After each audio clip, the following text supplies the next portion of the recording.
Students இப்போ பார்த்தீங்கன்னா எலக்ட்ரானியல் இருக்கிறோம். அதாவது டிமார்கன் முதல் தேற்றம் இரண்டாவது தேற்றம்.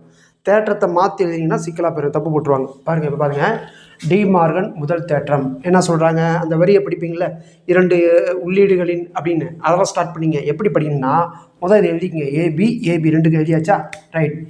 இரண்டு உள்ளீடுகளின் கூடுதலின் நிரப்பியானது, ஃபஸ்ட்டு என்ன போட்டேன், கூட்டல், அப்புறம் தான் நிரப்பி. கூடுதலின் நிரப்பியானது இங்கே என்ன பண்ண போகிறேன், நிரப்பிகளின் பெருக்கல் பலனுக்கு சமம். முடிஞ்சு போச்சு.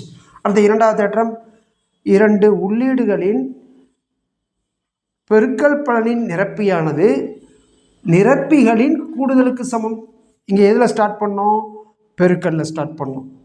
இங்கே எதில் ஸ்டார்ட் பண்ணோம், நிரப்பியில் ஸ்டார்ட் பண்ணோம். அந்த மாதிரி பார்த்துங்க, ஓகேங்களா.